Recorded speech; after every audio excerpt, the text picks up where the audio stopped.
But yes, we'll be talking about kernel memory allocators. This is surprisingly important for creating a successful operating system kernel, because we're all familiar with the fact that kernels have all of these data structures that they have to keep track of. You guys have started to see a smattering of this. You have the thread structs, and you've got this, and you've got that you have to manage.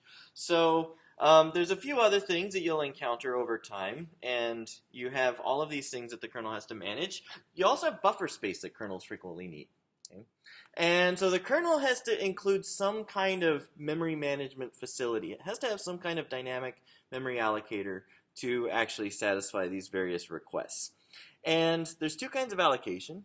Hopefully you guys have started to see this. If you're into Project 4 very far, then you should definitely have started encountering this. But you need virtual pages sometime. Okay, so the kernel says, I need more space, and it turns to the virtual memory subsystem and says, give me some virtual memory pages I can use. Okay. And then you also sometimes need to allocate a chunk of memory. So the second one is like malloc type stuff, right? The first one, I think it's called palloc, if I remember correctly, in the Pintos kernel. So you're saying I need to have a virtual page I can add to somebody's address space, maybe the kernel's address space, or I need to allocate a data structure. So you have those two different kinds of allocation. We're not going to talk about the first one yet. That one we'll talk about in a couple of weeks, maybe just a week. But the second one is the kernel memory allocator's responsibility. Now, this is challenging. I was telling you that this is a pretty crucial system.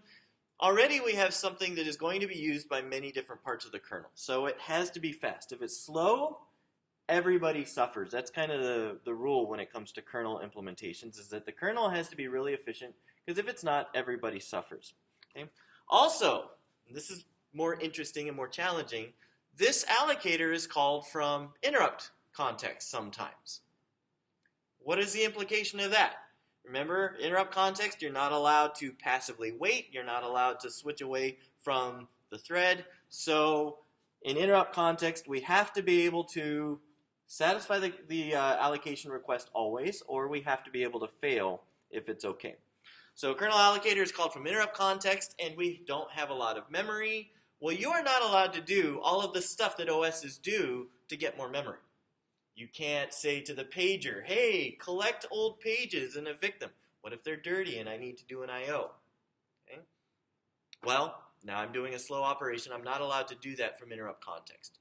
I would have to block that thread. Okay?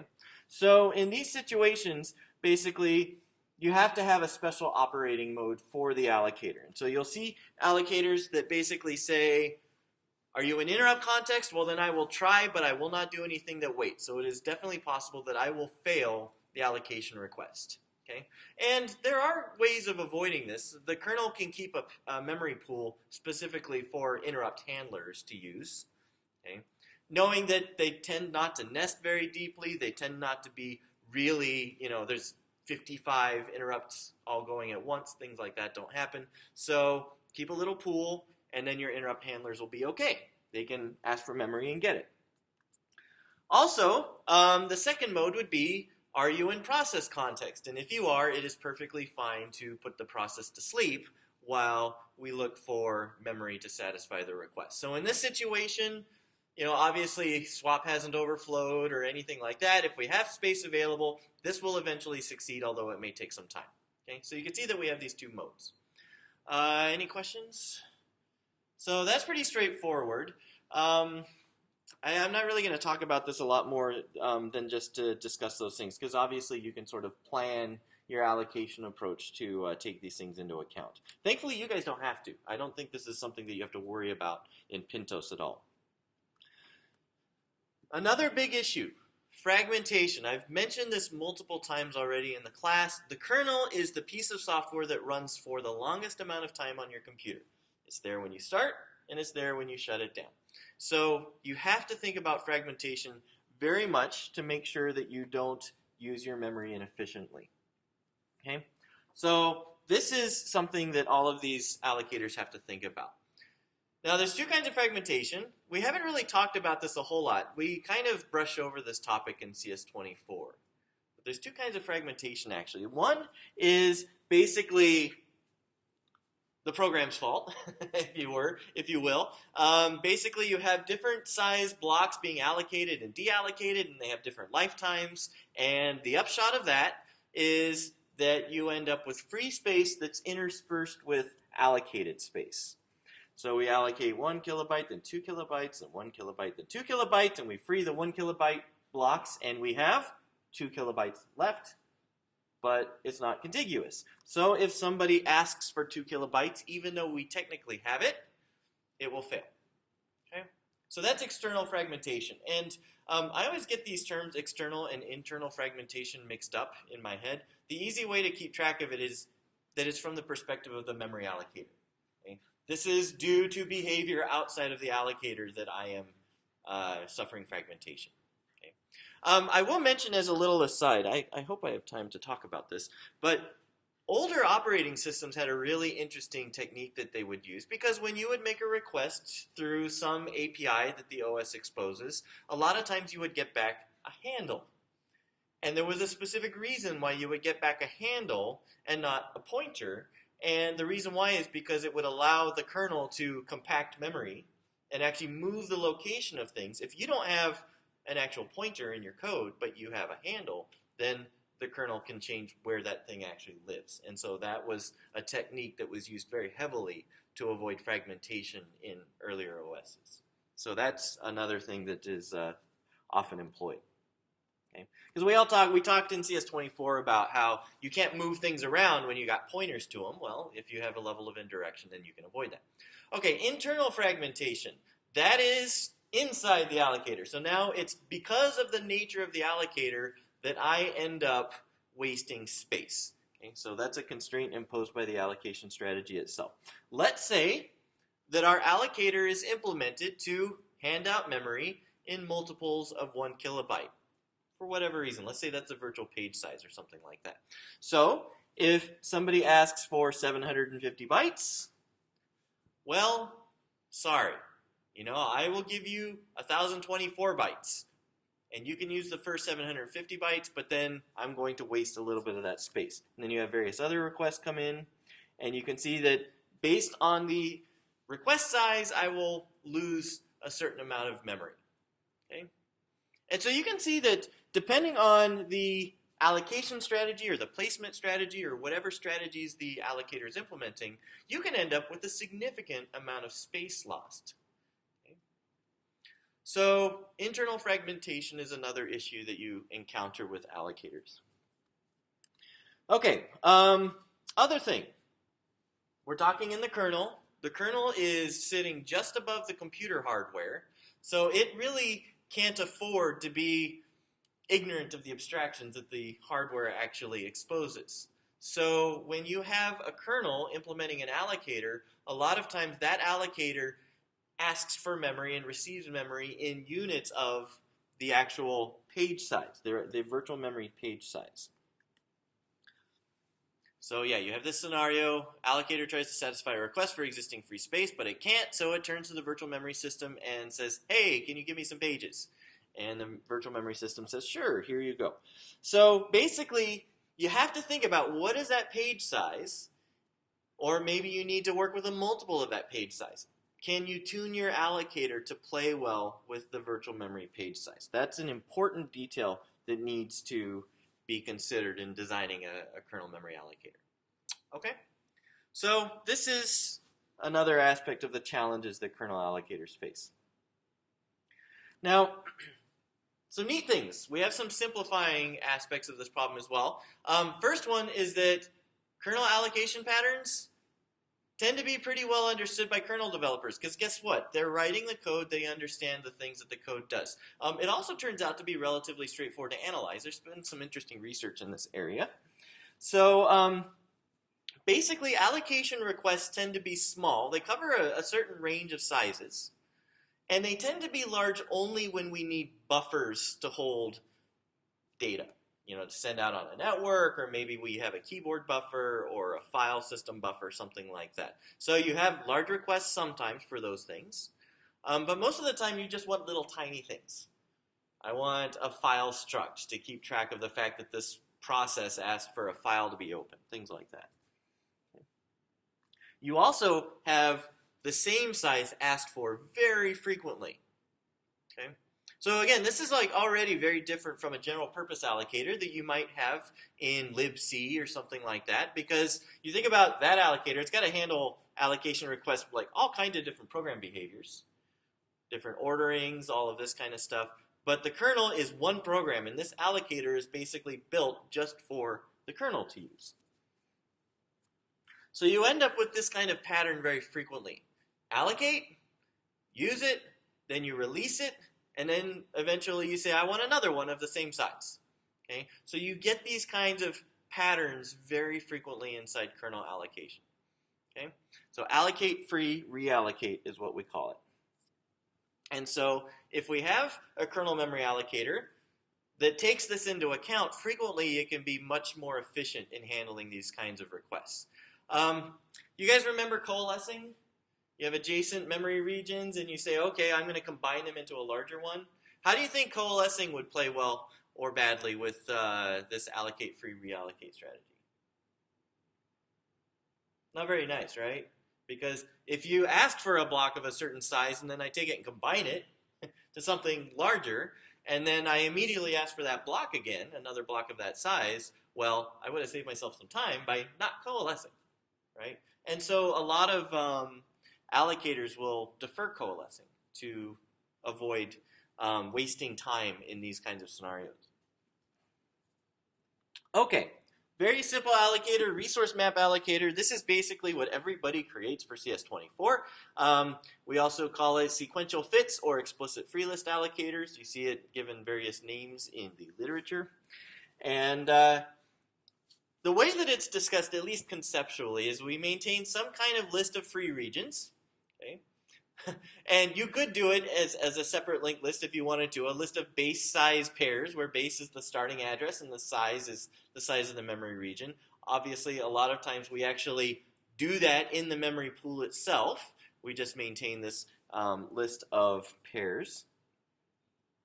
Or maybe the base is just implicit and the size is explicitly stored, and then we can use that to walk through the list. Okay. Now, we have various ways that we could arrange this. We could keep our list in increasing base address. If we do that, we can coalesce pretty easily. If we maintain this in increasing size order, well, then we can find a region of memory that satisfies an allocation request relatively easily, because we just walk through until we find something that is as large as we need or larger. So you have various ways that you could organize this to make things a little bit better. Okay, what are the benefits? Well, easy to implement. That's a good one. We don't waste a lot of memory just managing memory. So that's internal fragmentation. That's the allocator's waste based on its own characteristics. And we can implement various strategies for making this good based on, for example, what we see the kernel doing. We could basically choose an allocation strategy that seems to work best with the kernel. Okay? So resource map allocator is a very simple one. There's a really obvious drawback though. And again, this is what you guys kind of see and notice in CS24, which is that this is very prone to external fragmentation. Okay? Remember, external fragmentation starts to show up more and more if you're not keeping on top of it and your program is running for a really long time. Okay? So this is basically something that can become a really huge problem if the simple resource map allocator doesn't take any steps to avoid it. Other issue. I say it's much slower. You guys haven't really seen all the other kernel allocators we're going to talk about, so you'll have to take my word for this.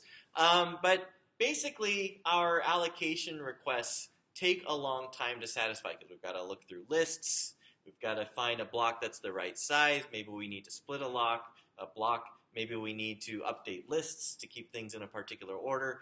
That's a lot of work. So we'd like to avoid that. That's one of the drawbacks of this approach. It's a very naive approach, really, if you think about it. Also, the resource map allocator doesn't care about virtual memory. It's not really thinking about what's the virtual page size. You know, can I make sure that I can use the virtual memory system to its fullest extent? Okay. Now, like I say here, there's an interesting note that some allocators have tried using the resource map allocator for virtual pages.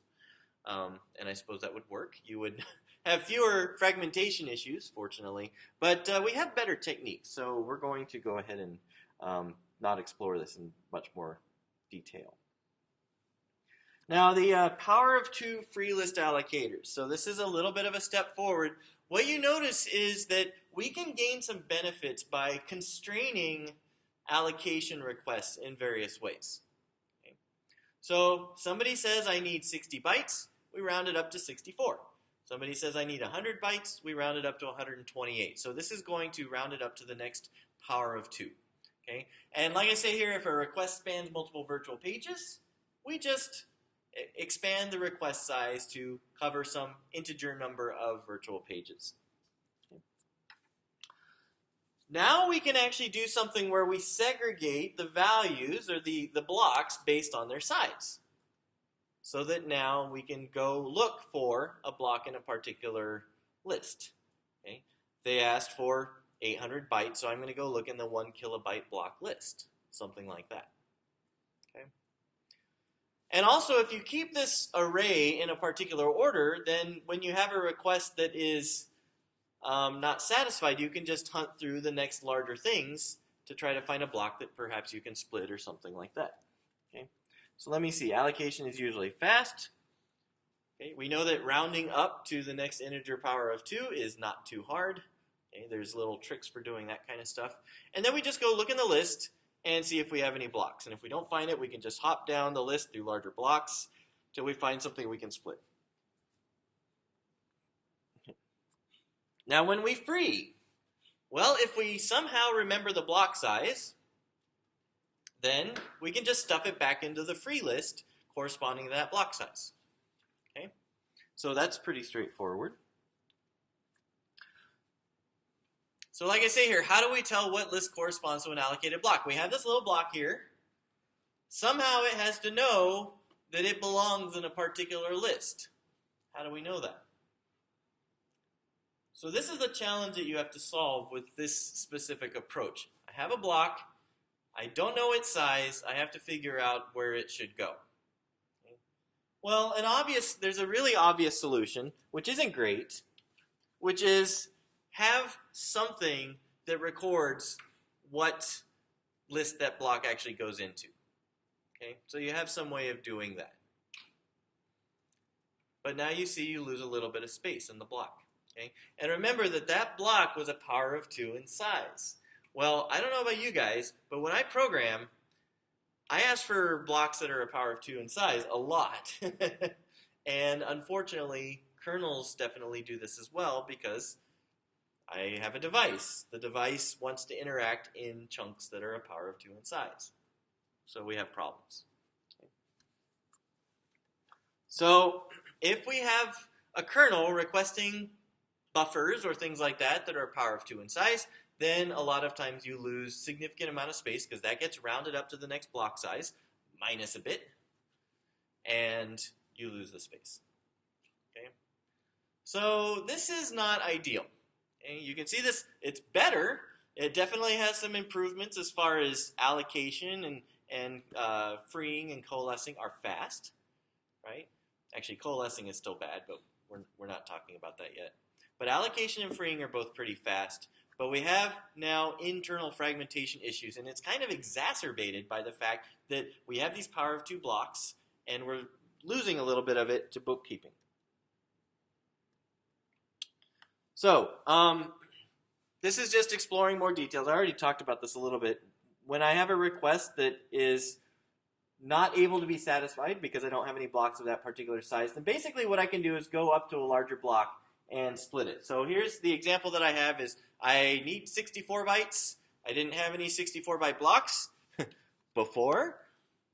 And so what I do is I split a 256 byte block into a couple of other blocks and just throw them onto whatever lists seem appropriate. And now I can satisfy my allocation request. Okay? So you could do something like this. The issue is once you start doing this, coalescing becomes hard. Okay? Because How do I know what size another block is? How do I actually figure out that I can combine two blocks together? Okay? Even if they're adjacent, I have to remember what size they are and so forth. Okay? So this becomes a little bit of a headache. Okay? Yeah, and this second issue is actually something that's important as well.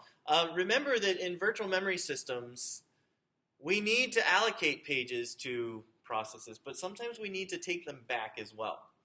And so if we want to reclaim pages, then being able to reclaim sequences of pages can sometimes be really nice. Okay? So we have to think about these things. Any questions so far? You see, it's kind of gross, right? I mean, it's definitely, we're moving in a good direction, but it's not great. And thankfully, in the next lecture, when we talk about what modern operating systems do for kernel allocators, you'll be like, this is so great. And you'll understand why everybody does it the way that they do it. Okay, benefits. So very fast allocation, deallocation, good at reusing previous allocations. So that allocate, free, reallocate approach, common pattern, that is handled really well by this. Resilience against external fragmentation. Remember, due to behavior outside of the allocator, because power of two blocks turn out that they pack pretty well. So that's not bad. Drawbacks, internal fragmentation is terrible. And I thought this was a really funny stat, so I had to throw it in here. 28% waste. That's awful. Ugh, I don't even like thinking about that. So, not great. And this internal fragmentation, of course, is exacerbated by having to use a little bit of the block to remember what free list does it correspond to. Okay? So, challenging, right? Now, I want you to think about this because you might be asking, well, why are we even looking at this? The first one was just a very simple, mechanism where we keep track of everything in the memory. Okay, so we have a list of allocated blocks. Now we've tried constraining the block size, but we still have these blocks. We have to chain them together in some way. So you can see how there's just sort of this progressive improvement of approaches that people have explored. So another way that we can do this that might yield benefits is let's, instead of taking some free block and just splitting it into other free blocks, let's start thinking about this in a virtual page-oriented approach. And so we take a page and somebody has an allocation request. We don't have any blocks of that size. Let's take the whole page and split the whole page into blocks of that size. Okay? So this is a slightly different approach. So we have a 48-byte request. We don't have any 64-byte blocks. Let's just get a whole new 4-kilobyte page and split the whole thing into 64-byte blocks. Throw them all into the free list. Okay. Boom.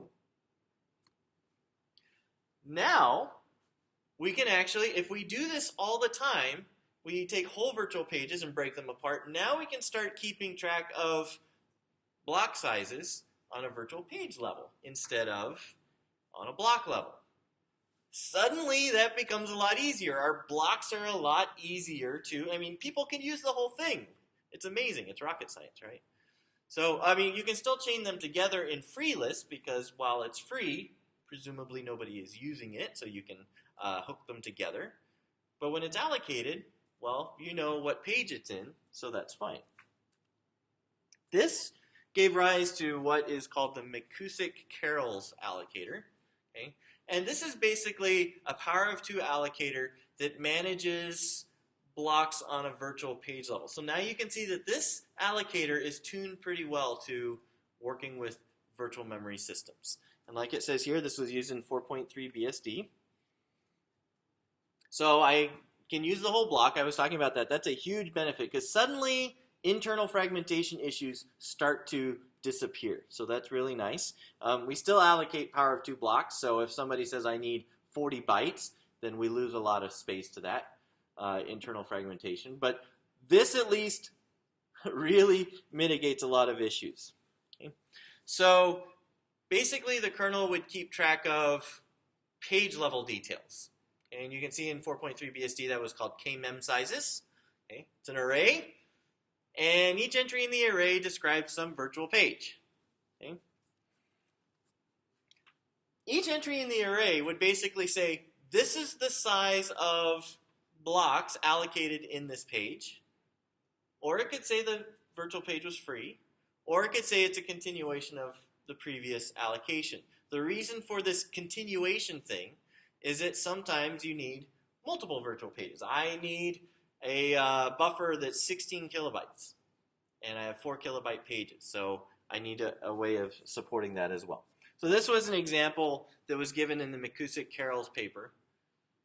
And you can see 1 kilobyte page, virtual page size. Virtual pages have been all kinds of different sizes. And even now, they can be various page sizes. The Intel 64-bit processor, I think, supports 4 different page sizes. So you can actually allocate pages of varying sizes. Obviously, in different regions, it's not completely flexible.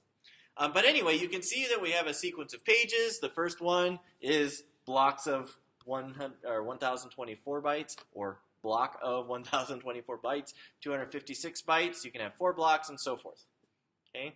And then you can see, for example, the 3072, well, that's 3 pages, so then you just have continue, continue, saying that they're from the previous allocation. Now, I have a block. How do I have a block? Well, I know its address. And so I need to take that address and figure out what size of block does it actually correspond to. Well, all you really have to do to find the virtual page number is get rid of the virtual page offset. So you just divide it by, you do integer division, dividing by the page size, and that will tell you the entry in this array. How easy is that? So this is block address 7424. If I did my math correctly, this is accurate. And the page size is 1024, so you divide 7424 by 1024 and you get 7. 0, 1, 2, 3, 4, 5, 6, 7. So yay, Donnie did his math. And KMM size is 7 says 128. So you know the block is 128 bytes. The neat thing about this is you'll notice that all of this is constant time, right? Integer division is like super fast. We like that a lot. Well, integer division by a power of 2, I should say. And then you go look up in an array. Array indexing is fast. So this is a pretty fast approach. And of course, this array doesn't need to just store the block size. It can store a lot of other details as well. Okay? So you can actually start using this to build a more sophisticated allocator. Okay? So McCusick-Carroll's was a big step forward. You can see how this really simplifies memory management, makes it a lot more friendly to making it fast, making it performant, coalescing, blah, blah, blah. Okay, questions? All right. Let's see. Yeah, so I say it's better. Internal fragmentation is still pretty high because we're doing this power of 2 thing. Okay. So, but I mean, it's interesting because it's designed to work better with the virtual memory system, and so we definitely get some benefit out of that.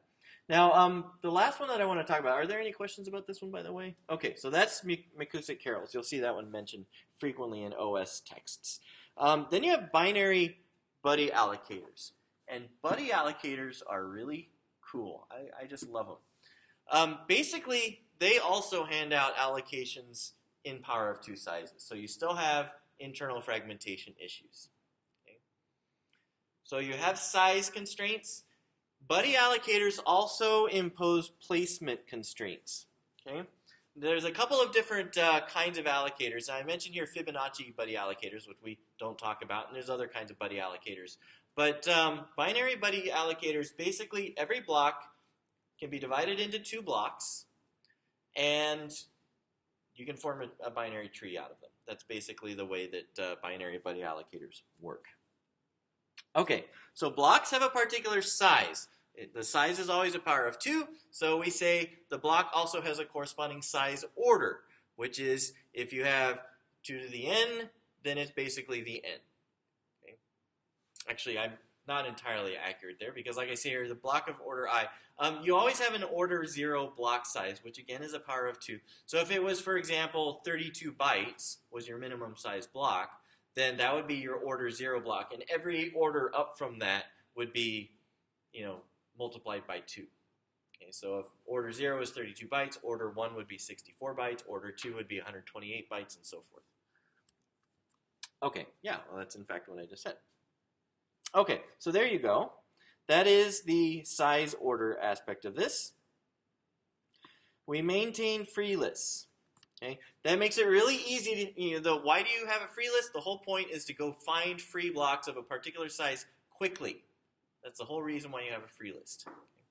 And the free list, again, is basically sectioned off based on block size. So you might say, I need an order 2 block, or I need an order 0 block. And you go look in that list to see if you have a block of that size. Okay, so initially the entire memory pool is a single free block. Okay, whatever the maximum size order is, again, because we're working with powers of 2, that maximum size order tends to not be very large number, because powers of 2 grow really fast. So if this is a really simple example, order 0 block size is 32 bytes, the pool size is 1 megabyte. Well, you just divide that and see what you have, and the maximum size order is 15. Okay. All right. Let's see. The way that this works is that a particular block can be split as long as it's larger than order 0. So like I say here, a block of order I can be split into 2 blocks of order I minus 1. And when a block is split, the 2 split blocks are buddies. Okay? They can only be coalesced with each other, which is kind of an interesting constraint because you may have another block that's adjacent that's the same size, but unless they're buddies, they're not allowed to join. Okay? And like I say here, a free block of a given order I can be coalesced with its buddy if the buddy is also free and the same size order. Then you can join them together and make a block of order I plus 1. Okay? So you kind of see how this becomes a binary tree really quickly. All right, allocation request is made. So size is rounded up to the nearest power of 2. Still not a hard thing to do. You compute the size order from that. Okay. And then basically you go look in the free list for that size order. If you have a block that size, you just hand it out. Okay. If you don't, then you walk through your free list till you find what is the size order that I actually have space for. Okay, so you find the next highest size order that has an available free block. And like I say here, this required size order is A. The smallest available one is B. So B is larger than A. And as long as B is larger than A, you take that block, a block of size order B, you split it, and now you end up with 2 blocks of size order B minus 1. Okay. Then you take one of those, and if B minus 1 isn't A yet, then you split that again, and you end up with 2 blocks of size order B minus 2. And you keep doing that until you end up with a block of size order A. Okay? That's the idea. So we have this it's a log time complexity operation, but it's really straightforward. Okay, so here's our example. Order 0 block size, 32 bytes. Max order is 3. So this is our memory pool. Looks very pooly. And then we take that. We want to allocate a 20 byte block. That is size order 0 because we just rounded up to 32. And we don't have any block that size. We only have an order 3 block. So we take it. We split it into 2 order 2 blocks. We take that one. Let's say the left order 2 block. We split it into 2 order 1 blocks. And then we take the left one and split it into 2 order 0 blocks.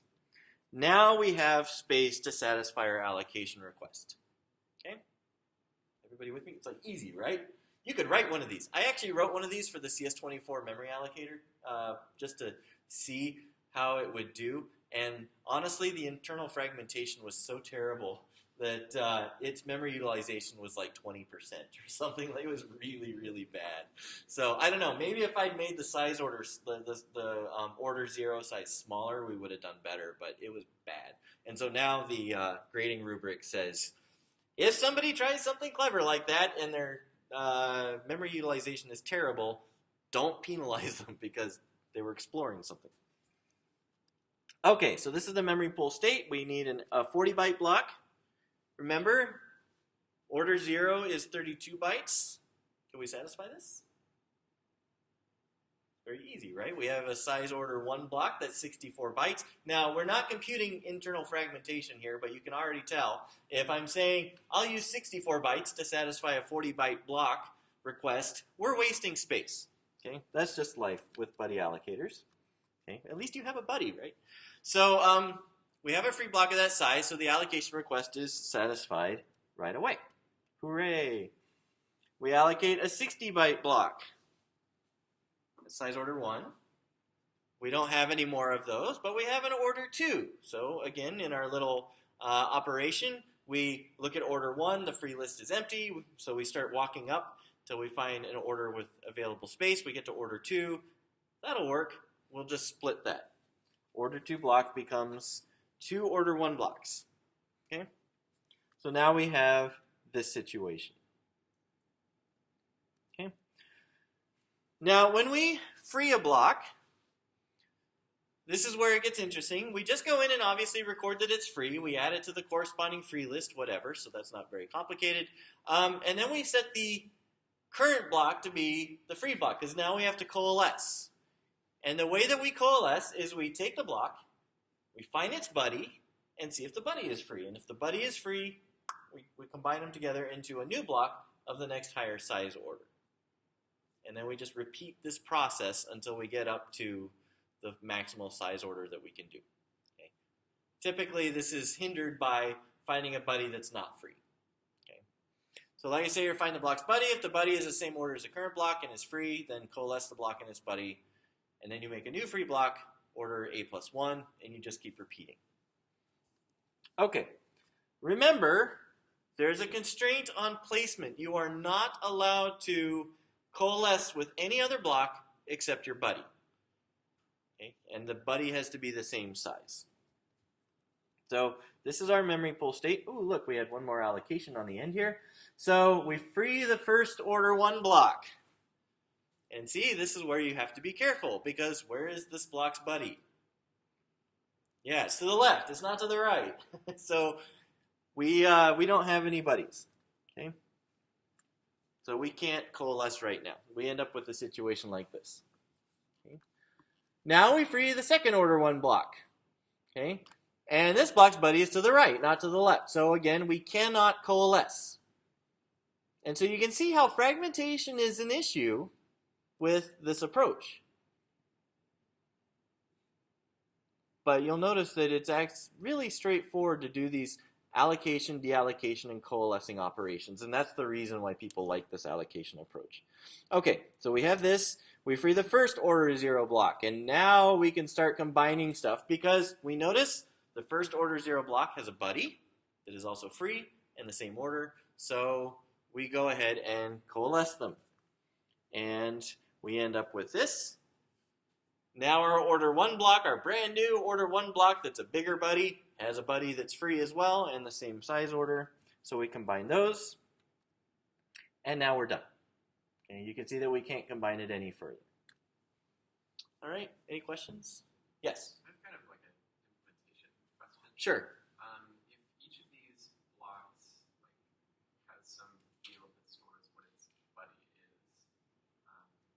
and say like the 2 order 0 blocks on the left are combined because they're buddies, how does the new order 1 block know what its buddy is? Well, so this is what's really clever about this approach. Since all the blocks are a power of 2 in size, typically you can figure out who your buddy is by XORing 1 bit. I'll show you guys in a second. It's great. I love that part. It's so cool. Okay. Yeah. This is what I'm going to show you actually right now. So excellent question. Lead into that. I love it when students facilitate the next slide. So buddy allocator has this characteristic. Notice these are the offsets from the start of the pool. Okay? Obviously, if you think of these as being on virtual page boundaries, this math becomes really simple. Okay? But I have this situation where you can basically take a block and find its buddy by XORing the offset of the block from the start of the memory pool with the block size. That'll tell you your buddy. It's pretty freaking awesome. Okay, find the buddy of the second order 0 block. So now this is 96. which is 0110, 0000, and the size is 32 bytes. Well, XOR those things together, and you get 0100, 0000, which is my buddy. Okay? It's pretty wild, huh? I love it. It's really cool. So the way to think of this is you have offsets from the start of the memory pool. Every block has an offset from the start of the memory pool, and if you look at the bit sequence of that offset, it tells you in each bit, whether you're the left or the right buddy at each level of the tree. So offset 96. So the topmost 0 says I'm in the left half of the order 3 block. And then I have the second 1 bit, which says I'm in the right half of the order 2 block. And then the third 1 bit says I'm the right half of the order 1 block. Okay, how cool is that? I love it. Okay, so that's the way that you can find your buddy quickly. Now, there's other interesting challenges, like how do you tell that a block is free? How do you tell that it's in use? How do you remember its size order? Well, you can figure out its size order again from, well, actually you can't. So you have to store a few extra things you can see somewhere. But there's solutions for those problems. I don't think I talk about them in this lecture. But it's not a hard allocator to implement, so it's kind of neat. Okay. So yeah, oh, maybe I do. Yeah, allocated free flag for the block and the size order of the block. Basically, you can just have an array of details at the size of the minimum size order. So this takes space, okay? But it also makes it pretty easy to figure out these kinds of details. Okay? So I suppose this would be a straightforward solution to implement, but it would take up some space. Okay, one of the things I'll tell you, just the way that you analyze these problems, when you look at this and you say, oh, I need to store extra stuff somewhere. Okay, don't let that dissuade you from continuing to explore the approach, because if you can fit all of that information into a page or a couple of pages, like for this kind of approach, you could probably pack all the information you need in 1 byte per block, per order 0 block. Because the size order will tend to be small. Because remember, powers of 2 get big really fast, so we can store that in a byte and then have some bits left over to store other details like free or in use and so forth. Okay, so you just do the math, explore it, and see whether or not it's a reasonable approach. Okay, because you'll see that this is actually going to be much smaller than what many OS virtual memory systems spend on keeping track of physical page frames and so forth. So you try to be efficient, but a lot of times you can give up a little space to get a huge speed improvement. Okay, so like I say, our buddy allocators are fast, nearly as fast as the McCusick Kernel's allocator. They can coalesce really fast, and so this is basically the challenge that you have with buddy allocators. It's called eager coalescing. If you're always eager about trying to coalesce blocks, remember our allocate free, reallocate use pattern. Well, it doesn't play very well with that because you've got, plop, plop, plop, plop, combining stuff, and then up, up, up, up. You're breaking it back apart. So coalescing definitely imposes an overhead for this. So let me just spend a little bit of time talking about this. So this is where deferred coalescing can come into the picture. Basically, you can say, I'm not going to coalesce until my memory starts to look really ugly. Maybe you say, you know what, somebody's asking for a larger block. I don't have one, but hey, I have a whole bunch of little tiny free blocks. Why don't I go ahead and coalesce those? And that way, you actually use your compute time more efficiently because you only really need to coalesce when you have to. Okay? So that's an approach that's frequently used. Okay, internal fragmentation, yeah, kind of lame. So these allocators, you might say, this doesn't seem like a great idea, especially when I told you about the experience with the CS124 buddy allocator. But guess what? If you use this for managing collections of virtual pages, it actually works pretty well. And so Linux for a long time actually used a binary buddy allocator for doing runs of virtual pages. And then inside the virtual page, you would do something else. Okay, so I think I talked about this already. So, but this is just the whole notion of coalescing being an overhead that we want to avoid. So we can be lazy about it, and that's perfectly fine. And you can use various heuristics to say, oh, it looks like it'd be a really good time to actually coalesce things. All right, so that's all I'm talking about here. Any questions? Okay, so just to give you sort of the orientation, that was a survey of various primitive kernel allocators. And what we're going to talk about next time is actually much more sophisticated kernel allocators, which are really cool. They're the ones that are actually used in many different OSs. There's one notable exception that we will leave out, which I'm so sad about, but it's the OS 10 memory allocator. And it is really cool. It actually uses a bitmap. I frequently use that problem on CS124 midterms because it's a really neat allocator, but we don't talk about it. But anyway, we'll go ahead and pick this up next time and talk about these other allocators. We will complete our discussion today of kernel memory allocators. And remembering, of course, that last time we talked about a handful of different allocators that were none of them were that impressive. I think if any of them were impressive, it would be the McCusick-Carroll's allocator because it was kind of sensitive to virtual memory. It cared about using virtual pages reasonably efficiently, but it still did power of two allocations. And you probably remember that all of the last 3 here, I mean, power of two is right in the name for the first one, and then binary buddy allocators does the same thing, that these basically do power of two size chunks as far as memory allocation is concerned. So these allocators are basically progressive refinements to the point that buddy allocators are reasonably fast. Remember that buddy allocators may have to do some work to find a block of the suitable size because it may have to split a block into multiple smaller blocks. But the thing that we really like about the buddy allocator is that coalescing is fast. So I can take smaller regions and coalesce them into larger regions very easily. Okay, so we talk about all of that. Internal fragmentation. Remember we talked about internal versus external fragmentation. Internal is due to internal memory allocator characteristics. We can control two things to make our life a little bit easier. One is placement of memory blocks, which is what binary buddy allocators and the McCusick-Carroll's allocator do. You can also constrain the size of block you hand out. And again, they both do that. They both say, I'm only handing out power to memory allocation sizes. Okay, so you typically, when you constrain those things, you end up with more internal fragmentation. Okay, we have not talked at all really about the important role that virtual memory plays in these allocators, and we're going to spend some time talking about this today.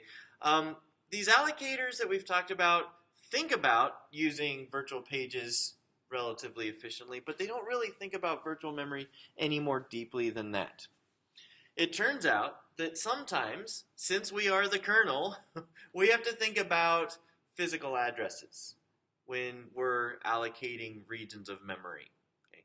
So like I say here, the kernel allocator has to care sometimes about physical page frames and whether or not they're contiguous, and not just that, sometimes we actually care about what address range they fall within as well. And this is a pretty important constraint for the allocator to work properly in certain circumstances. Okay?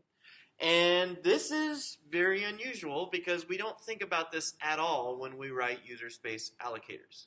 Okay? Nobody thinks about this in CS24. In fact, if you read some intro systems book, they'll talk about how user space allocators care about this kind of thing, and it really doesn't matter to them. They don't care at all because they're hiding entirely behind the virtual to physical address translation mechanism, and nothing they do really affects the choices made there. But the kernel does care about it quite a bit, and there's two reasons why. There's sort of the less important reason and then the extraordinarily important reason. Okay? The first reason, which is the less important one, is that it does reduce the overhead of managing the kernel page table somewhat. Because we have to think about what changes we make to page tables. We have to think about how complex the changes are because the page table is a hierarchical structure, so we need to modify various parts of it. And so when we need to make changes, we would like to keep those changes as simple as possible. Okay? And so when we set up a memory pool inside the kernel, we would like to allocate a contiguous range so that the parts of the page table that we have to touch and modify are as small as possible. Okay? So that's why we'd like to generate a simple mapping, and contiguous regions generate simple mappings. So that's really nice. Okay? So that's one thing. That's one reason why we would like to sort of A, keep the page table mapping simple, and B, when we modify it, keep those changes to a very local region of the page table structure. Okay? And having contiguous regions makes that a lot simpler. Okay? But that is the less critical reason. The second reason, oh man, I tried to fix some of this slide and I didn't note all of it. IO-bridge-E. So sorry, I'll make the font better. Graphics adapter and keyboard both were overflowing their boxes as well, but I missed the IO bridge. But anyway, the second reason why we have issues with this is actually due to DMA memory transfers. Anybody here who's had any significant amount of electrical engineering experience probably knows exactly what I'm about to say. So the CPU does a DMA transfer, and this is really nice because now the CPU doesn't have to think while data is moved from some slow peripheral to main memory. Okay? So it talks to the device controller, and the device takes care of the transfer. Okay. And we talked a little bit about, is this going to really constrain the memory bus? We talked about that a little bit in CS124, because now we do have two things talking to memory, or perhaps more than two things talking to memory. But the nice thing to keep in mind is that these devices are slow, and so they're not going to spend a ton of time talking to memory. They're still going to leave a lot of CPU cycles where the processor can talk to memory if it needs to. That's the first thing. The second thing, of course, is that the CPU has all of its caches, since the memory is slower than the CPU, typically by a lot, and those caches also insulate the processor from peripherals talking to the memory bus. Okay, so anyway, those are some side details.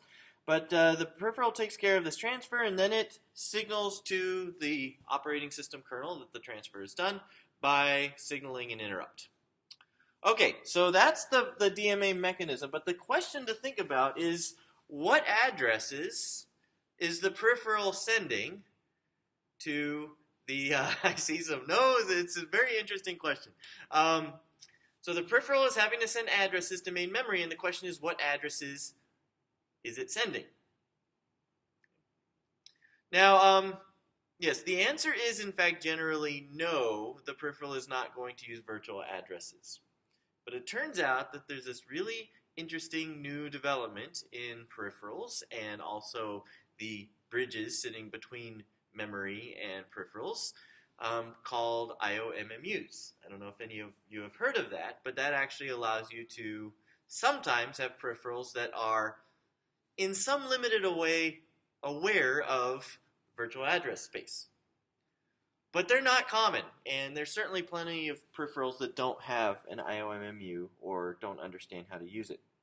So what you end up with is that peripherals are usually using physical addresses, not virtual addresses. Now this is also where the address range comes into the picture. How large of an address range is the peripheral actually able to access? Okay? It may be that the processor is able to have 48 bits of address. Okay? Like if you're on a 64-bit x86 processor, 48 bits of address, or if you're on something like an Itanium, you have 64 bits of address.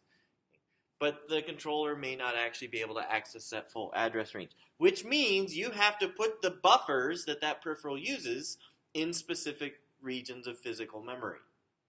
So that becomes really important. Okay? So if a DMA transfer requires a buffer of multiple pages, the pages must be contiguous in physical memory, not just in virtual memory. And a lot of times you have to think about what address range it appears within as well. Okay? So this is kind of an important detail. And like I said, IOMMUs mitigate this to some extent. It's pretty common now for graphics cards to have some kind of IOMMU so that you can control the mapping of graphics card memory into the address space that the processor is able to observe and so forth. But there's still a lot of trickiness around this, so operating system kernels have to deal with this problem. Any questions?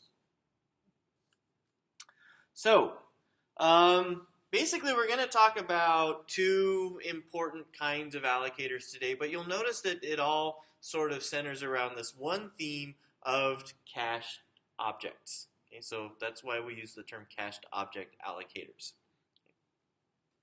We have, it's kind of funny because the kernel, I mean, even the Linux kernel is quite large by now as far as source code is concerned. But kernels use a pretty limited set of types. They use a pretty limited set of object types. And so if we just have these kinds of objects and we use them a lot, but we don't have a wide range of types, then maybe we can just create caches of these objects that are used more frequently within the kernel. Okay? So what we do is allocate a region of space much larger than one object, and then we pack it as full as we possibly can of individual objects of that kind. And so, as the slide says, we amortize the cost of the space allocation over many objects, and we basically don't have any internal or external fragmentation because we pack them in as efficiently as we can. Okay. Most of the time, when somebody needs a new object of a particular type, we can just hand one straight over. We do some free list of individual objects, and we just pull the next one off the free list. That's easy enough. And when I want to release an object, well, I just add it back to the free list for the object cache. Okay? So that's the idea. Now, somehow we do have to think about unused memory and how to release it, and so you'll see various ways that these allocators deal with this. That's one of the fun parts of this. Now, there's another interesting characteristic of these object caches, which is that they tend to use the processor caches relatively efficiently. And you have to be careful because we're talking about two different kinds of caches now. We're talking about object caches and also the processor memory caches. But they're much nicer than the power of two free list allocators because a lot of times you end up with challenges when you have things that are aligned on power of two addresses or multiples of power of two addresses. Okay? Unfortunately, we don't really talk about this as much in 24 anymore, so you guys don't get to see this. We used to have this problem on the fifth assignment is what it was, where it was a matrix transpose. I don't know if I talked to you all about this yet, but used to be matrix transpose, and we would have you do it from like a 16 by 16 matrix all the way up to like a 4K by 4K matrix transpose. 4K by 4K tends to fit in main memory reasonably well, but you don't want to go too much larger than that. And what would happen is, as the matrix was small, it would fit entirely within specific caches, so you would see the L1 cache performance, L2 cache performance, and so forth. But as you were sort of going along, so I'm going to try to do this from you guys' perspective, you're walking along the one cache, and you're writing values into the second cache, and then you go to the next line and go down, and so you have a large stride reference pattern in the target cache. So as the stride grows, you would see the performance of various caches being hit. And one thing that would happen is that when your stride hit a power of 2 in size, or a multiple of a power of 2, you would start to see conflict misses because the caches were not fully associative, they are set associative. And so suddenly the cache looks smaller than it really is. And so the issue with that is, when you have these power of 2 sized matrices, you would suddenly see a spike in the amount of time it would take to do a transpose per element. And so it was great to ask you guys to explain it. Why do we see the spikes at various sizes? The only issue is that processors are too smart now. And so what would happen is the processor would note, okay, I've got a memory access and a cache miss. I've got another memory access at the same stride, and then another cache miss, and it would say, aha, I need to start prefetching at that stride. So the processor would actually start prefetching, and starting about 2 or 3 years ago, we basically would see completely uniform memory access performance, regardless of the matrix size, regardless of hitting these powers of 2 and so forth. The processor's just too smart now, which is annoying because it makes it difficult to write assignments where you want to talk about those kinds of behaviors. Anyway, so that's all the long-winded backstory to the whole issue behind having power of 2 allocations. Because when you're accessing these objects and they're aligned on power of 2 boundaries, you end up with caches looking smaller because of conflict misses, and you get reduced performance. Okay, so this is what I'm talking about here. Memory blocks returned by power of 2 free list allocators start on power of 2 address boundaries, which generates conflict misses on many processors. And the only reason that that matrix transpose issue was, reduced or mitigated by current processors is because it was a regular stride. If you have these objects distributed in memory and they're on power of 2 boundaries, you're more likely to see these issues anyway. Okay? If you're not walking through them in a regular pattern, then the processor won't be able to detect that. So anyway, you had that kind of issue occurring. And so when you pack these larger objects that are hopefully not a power of 2 in size, you're packing them into a larger contiguous region, then the addresses are more likely to not generate conflict misses. Let's say you have a 40-byte object, or you have a 72-byte object, or something like that, then you're more likely to not generate conflict misses. Okay? So that's the idea behind why these cached object allocators will be more cache-friendly.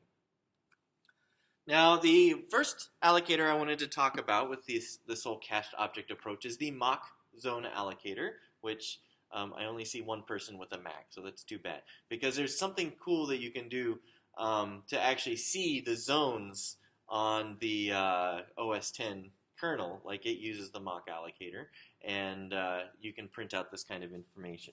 So fast allocator that includes a page-level garbage collector.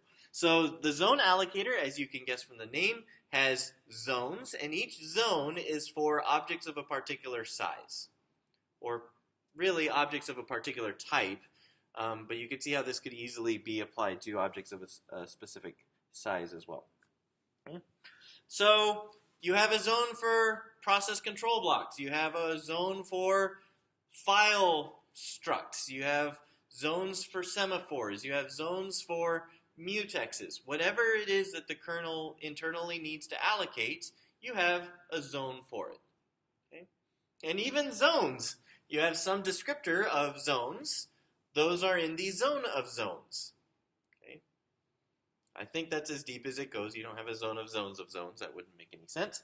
But you do have these various zones, one for each kind of object that the kernel needs. And so if you had a Mac at hand, you could type sudo zprint, and it would print out all of the zones that the zone allocator is currently keeping track of. Okay, so that's what's going. Oh yes, reach for your laptop. That's awesome. So anyway, I hope that's what. Basically, the zone is a cache of objects of a specific type and size, and the zone structure records various details about the zone. Okay, now I have here that this is partial. If I remember correctly, it was sudo zprint. So if you want to try it. But anyway, you have the name of the zone, which is nice because it's user-friendly. You can see exactly what's going on.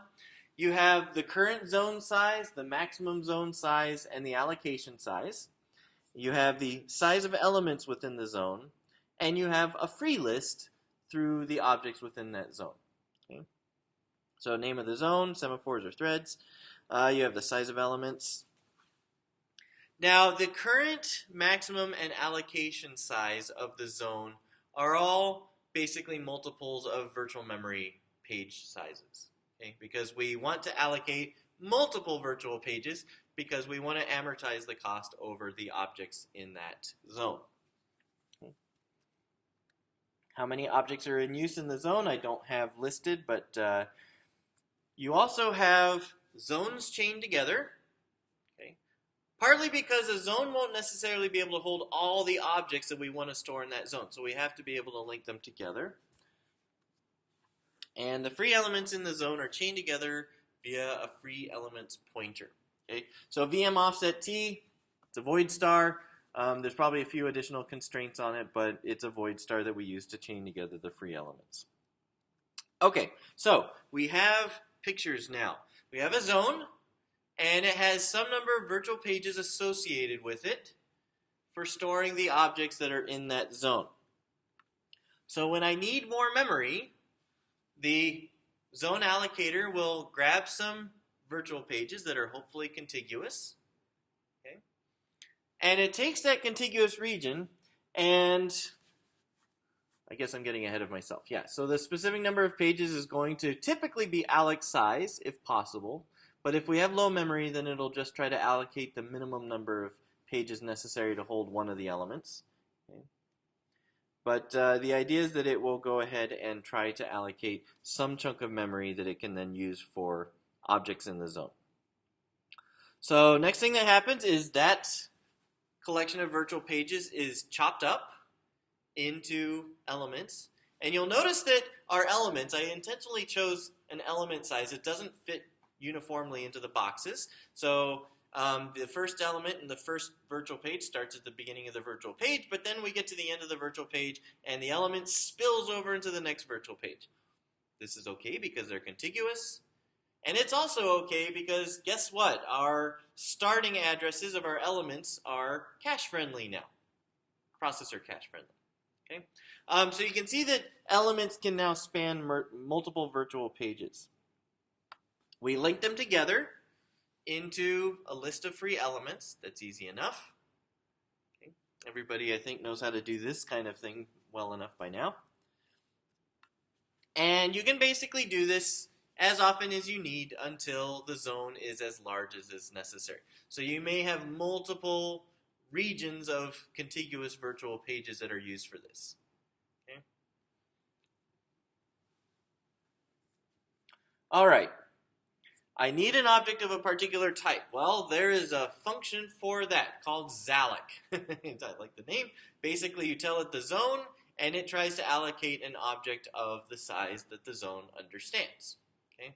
And so a lot of times what you'll see in the various components of the kernel is they'll say, well, I'm the thing that works with semaphores. I'm the thing that works with files. So I will go ahead and get pointers to my zones that I need to allocate regions from. It doesn't go and look up the zone every single time because it would have to walk through the zone list, look at the zone names. That's expensive. So at initialization, it goes ahead and grabs pointers to the zones that it needs. Okay? If the zone has no free elements, then it does the process we just talked about. And then it just pulls the first object off the list of free elements, which is easy enough, and updates the free list to the next element in the list. So you can see that most of the time, this allocation is going to be constant time, which is the amount of time we like things to take. Okay? Well, actually, 0 is even better, but constant is not bad too. All right, now there is a garbage collection mechanism. I mentioned that the zone allocator has GC, which is kind of wild. The way that the garbage collection mechanism works is we want to figure out which virtual pages do we no longer need to use so that we can hand them back. The way that the zone allocator does this is it maintains a zone page table. So every page that is used by the zone allocator, it has an entry for. And you can see that it sets this value alloc count in each one. I think I explain it right here. Basically, when it adds a virtual page to the zone allocator, it says how many objects will have some portion of the object living within this virtual page. Okay? So you can see that the way that things are laid out, every page has portions of 6 objects sitting in that page. Okay? So even though we have the last object in the first page spilling over into the next page, we count it as living in both of those pages. So the alloc count of the first page is 6. The alloc count of the second page is 6 as well. Okay? Does it make sense, everybody? So we have this set up. Now, the way the garbage collector works is it basically traverses all of these zone page table entries, and it sets this collect count to 0 for each one of them. What is the collect count? Well, it's just the number of objects in each virtual page that are actually currently unused. Okay? That's all the collect count is. And so what it does is it traverses the free list of the zone. And so it walks through that free elements pointer, and basically for each free element that it sees, it can go look at the virtual page for that free element and increment the collect count. Because it knows that object is not in use, so I have one more reason to free the virtual page. Okay? And if it gets all the reasons to free the virtual page, then it knows the page can be reclaimed. So if collect count, so it walks through the free list and it sees, ooh, there are 6 free objects in this virtual page. That matches the total number of objects in this virtual page. That page can now be reclaimed. Okay? Obviously, those free elements would also have to be removed from the list. Otherwise, you have problems. Okay? Any questions? But you can see how this makes it pretty straightforward to identify which pages can actually be reclaimed by the paging system.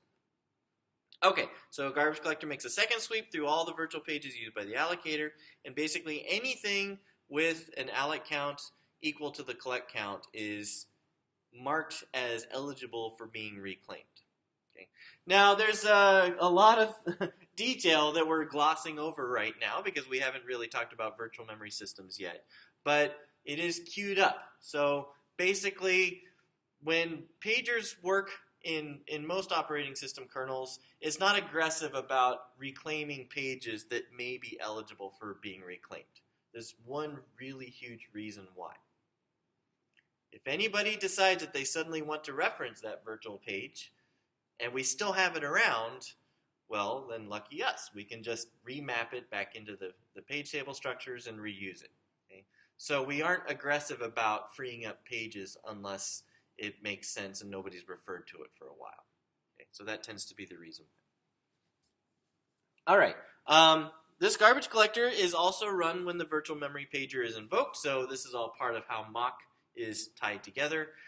Basically, the garbage collector is run when the pager needs to find pages. I think that makes a lot of sense. We don't run GC all the time, okay? But we run it when it makes sense that we might want to identify more pages to free. Okay.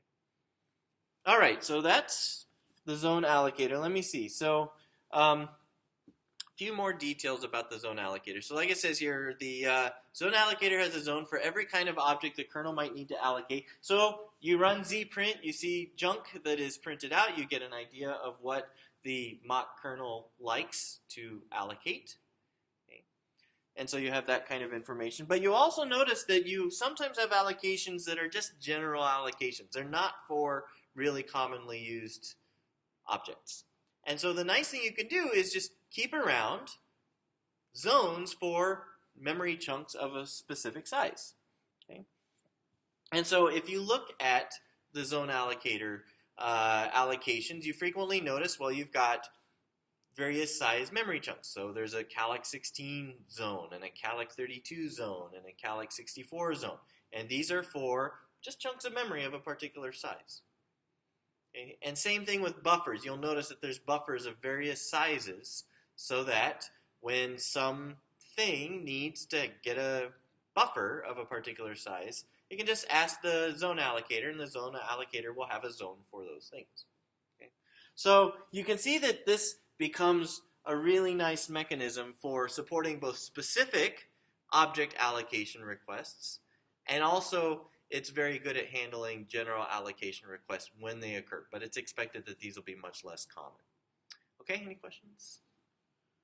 All right, so let's see what else. So yeah, this is going to be fast, which we like. Okay, and again, the whole issue of what do you call it? Just blanked. Oh yeah, the whole issue of looking up a zone, that tends to have been handled early on, so that zone lookup is not a cost that factors into this allocation and freeing operation. So that's really nice. It's good at handling allocate, free, reallocate, so that's super nice. And the garbage collector is really the only place that we can look at to find complaints, so that's kind of nice. Okay, so the garbage collector is good at identifying virtual pages that are no longer in use, so that if we need to reclaim pages, we can take those back. So that's pretty nice. But it does add some overhead, because remember that zone allocator GC is invoked when we do virtual memory paging, so that is going to incur a cost. Okay? So that's not too bad though, because it tends to be these in-memory objects. It's okay if they're we free the page. We don't really need to write it back to swap, because it's something that we're gonna if the page is unused, we can just reuse it for something else. So they tend to be cheap pages to reclaim.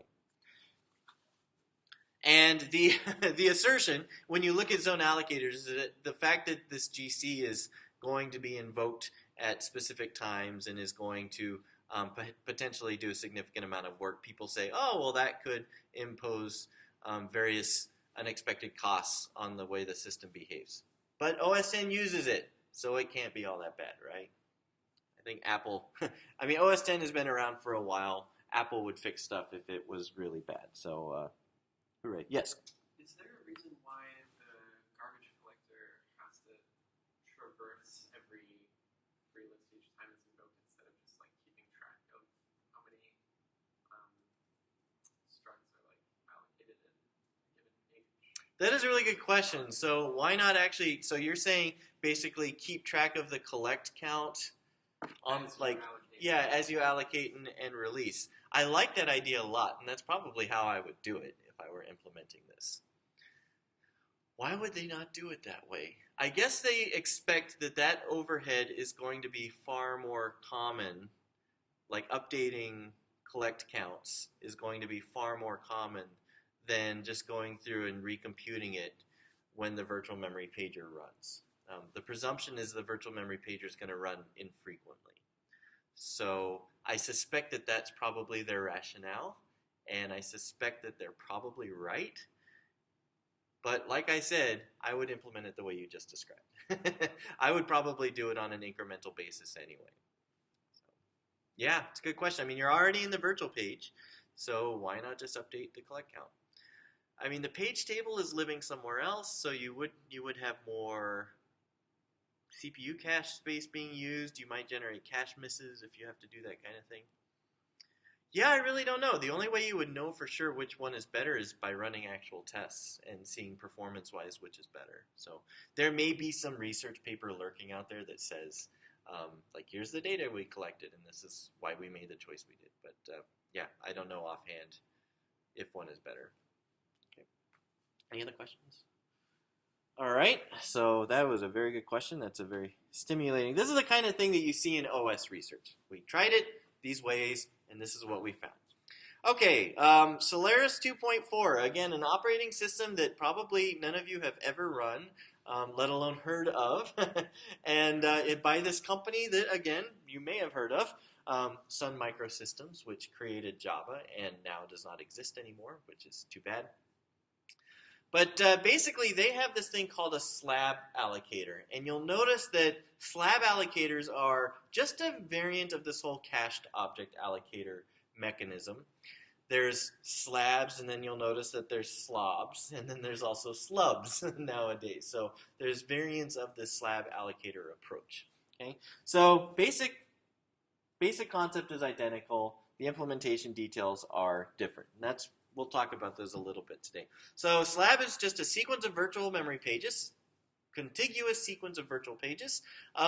If you need a physically contiguous sequence of pages as well, you can ask the slab allocator to do that.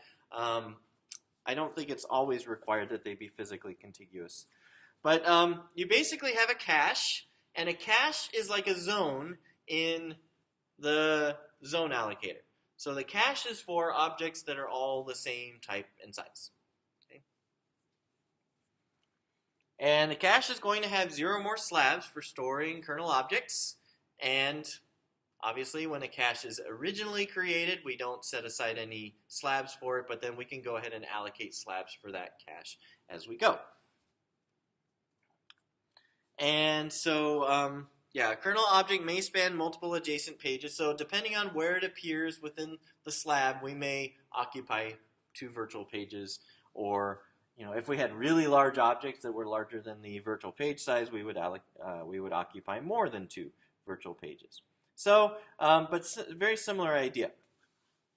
Now, the main difference between slabs and the virtual memory pages of the zone allocator is that I really feel like the slabs are a little bit less efficient because they pack some details about the slab's contents into the slab. And that takes up some space. And you can see that by what I have here. So you have a slab descriptor at the top, which says, what are the other slabs in the cache? Well, that's kind of important to keep, so that makes sense. Pointer to the first object in this slab also kind of makes sense. And then we have other details about the slab, so bookkeeping details about the contents of the slab that we keep as well. Okay? So that's a lot, right? And then finally we get to the actual objects themselves. Now, objects also have descriptors, and this is where it gets a little bit expensive. You can read a lot more about this online, which I would strongly recommend if you're interested in this topic. But basically, objects have descriptors so that we can keep track of a few details. The first thing is, if the object is free, we'd like to know that it's free, and we'd also like to know the next object in the slab that actually is free. So the object descriptors encode a free list for the objects within the slab. Okay? So that's the most important thing. I'm sure there must be other important details, but I don't know them offhand. Let's see. Yeah, so these do occupy some space. So you might look at this and say, well, it's kind of weird that you would have these descriptors, and you know you need one per object, but you keep them separate from the objects. So it tends to be that based on the size of the objects, we have these object descriptors kept separate or not kept separate. Okay? So that's kind of the way that we do this with this slab allocator. Okay, so for large objects, objects that are greater than 1/8 of the page size. Okay, so the idea here being that, if you have these large objects, you're going to have a little bit of extra space left over in the slab, so why not factor out the object descriptors? Okay, that's the idea. And the other idea being that these object descriptors, traversing them, will be more cache friendly. You'll be able to fit multiple object descriptors into the cache, so as you're looking for things, it'll hopefully be a little bit more cache friendly. Okay, so there's a couple of rationales why you would want to do that for large objects in the slab. Okay, so you would end up with something like this. Now, you can imagine, just going back to the previous slide, that if you have small objects, well, the object descriptor being close to the object size itself, you're going to be losing a lot of space on the object descriptor section of the slab, so why not just combine them into the same thing? So that tends to be the way that the small objects are done. So large objects separate out the descriptors so that the slab itself has virtual pages all for itself. Okay. So yeah, the slab allocator can use a separate cache for the external slab descriptor objects if it needs to. Okay, that's the first part, the header, basically, that describes the contents of the slab. Okay, let's see. Small objects, then we can go ahead and combine the objects and their descriptors into the same regions. This is what I was talking about. Okay, so I know I'm rushing through this a little bit, and we don't need to because we have plenty of time, but I just don't have a lot to say about this. Does anybody have any questions at this point? I mean, I feel like it's very straightforward, and it's a very straightforward variant of what we've already talked about with the zone allocator. So, and you can see these various details that are changed. Like for large objects, you keep the descriptors separate, and you can even break apart the objects into descriptors so that that's a little bit more efficient. Small objects, I think it makes total sense that you overlap the objects and their descriptors. Okay. Which is, again, this is how I would do it anyway, but there's various reasons why you might want to separate them for large objects, which I talked about already.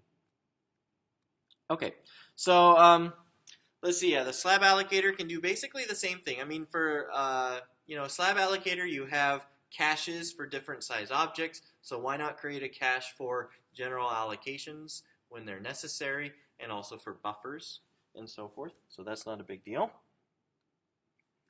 And this is something that Linux does. Okay, and it has certain caches that are specifically for DMA access and other caches that are not for DMA access because DMA access buffers tend to be an important commodity. You want to make sure you don't over commit those. Now, slabs, again, if you think about it, they are all laid out in a particular way. And so again, we start to think about CPU caching issues. Okay, let's say I have a cache and it has a couple of slabs. And we know all the objects in the slabs are the same size because they're part of the same cache. And as I hand out pointers, the pointers are going to be at the same offset from their corresponding virtual pages, just because of the way this is all laid out. Okay. So this is something that people were concerned about, particularly when we had small set associativity in CPU caches. If we have like 4-way set associative, 8-way set associative, then this can become pretty important. So we would end up with conflict misses. Quite possible that we'd have an increased likelihood of conflict misses occurring. So what people have done is this really clever technique called slab coloring. Has anybody here heard of slab coloring? Slab coloring is a really clever little technique where each slab is given its own color. Probably guessed that from the name. But the slab color basically is a little offset that we add to the start of the objects within that slab. And the offset, you can imagine that, well, depending on the object size and the slab size, we're going to have a little bit of extra space at the end of our slab that we're not using because we just can't fit one more object into it. And if we have that situation, why not distribute the objects a little bit, slide them down a little bit in the slab to offset the pointers a little bit. And that offset is the color. And so that way, as we create slabs, we can give them different colors. And then ideally, that will reduce the likelihood of conflict misses generated by having these objects laid out in a very regular pattern across various slabs. Okay? So I like slab coloring. It's a pretty clever technique. It's unclear to me, at least from the research that I have done, looking at information about various operating systems, whether or not this is still a really crucial thing to have. But back in the day, people were convinced that this was really important. And you still see slab coloring as a pretty common technique. Okay, Linux slab allocator. So yeah, it started using a slab allocator in 2.2. Basically, we're getting larger and larger numbers of virtual pages as memory grows. And so you have to manage your virtual page allocations. And they found that it just was difficult to keep physically contiguous regions of virtual pages. And so Linux now uses sort of a hierarchy. And so the kernel uses a binary buddy allocator, because remember, this is really good at allocating contiguous regions of space and is really good at coalescing. So it uses a binary buddy allocator, and then that thing feeds regions of pages into the slab allocator. Okay? So that's basically how Linux does its allocation mechanism. So yeah, the slab allocator, each cache contains slabs that are all the same size, so that makes it simple. Every slab is the same size.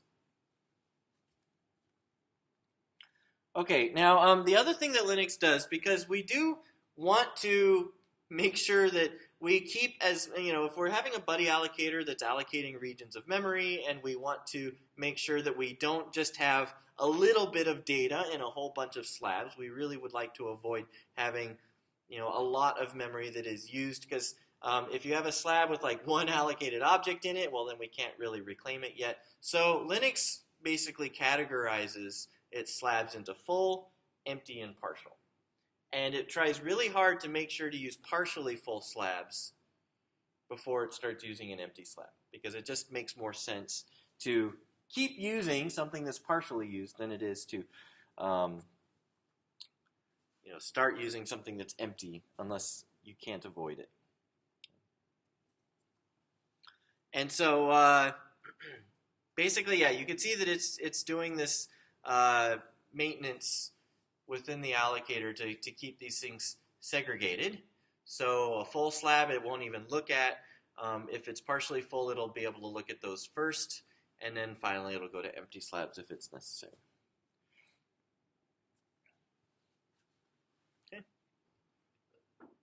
All right, so I don't think that there's anything really complex there to talk about. Any questions?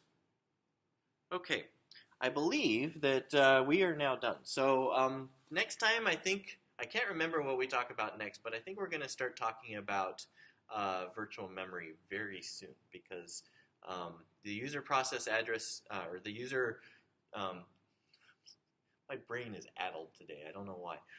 User programs are basically the coverage of that is done. And so the next thing that we really need to start talking about is virtual memory because that's going to be the next major assignment. There's a lot to talk about. That's a pretty challenging assignment. And so we're going to start talking about that pretty quickly. So, all right, we will reconvene next time.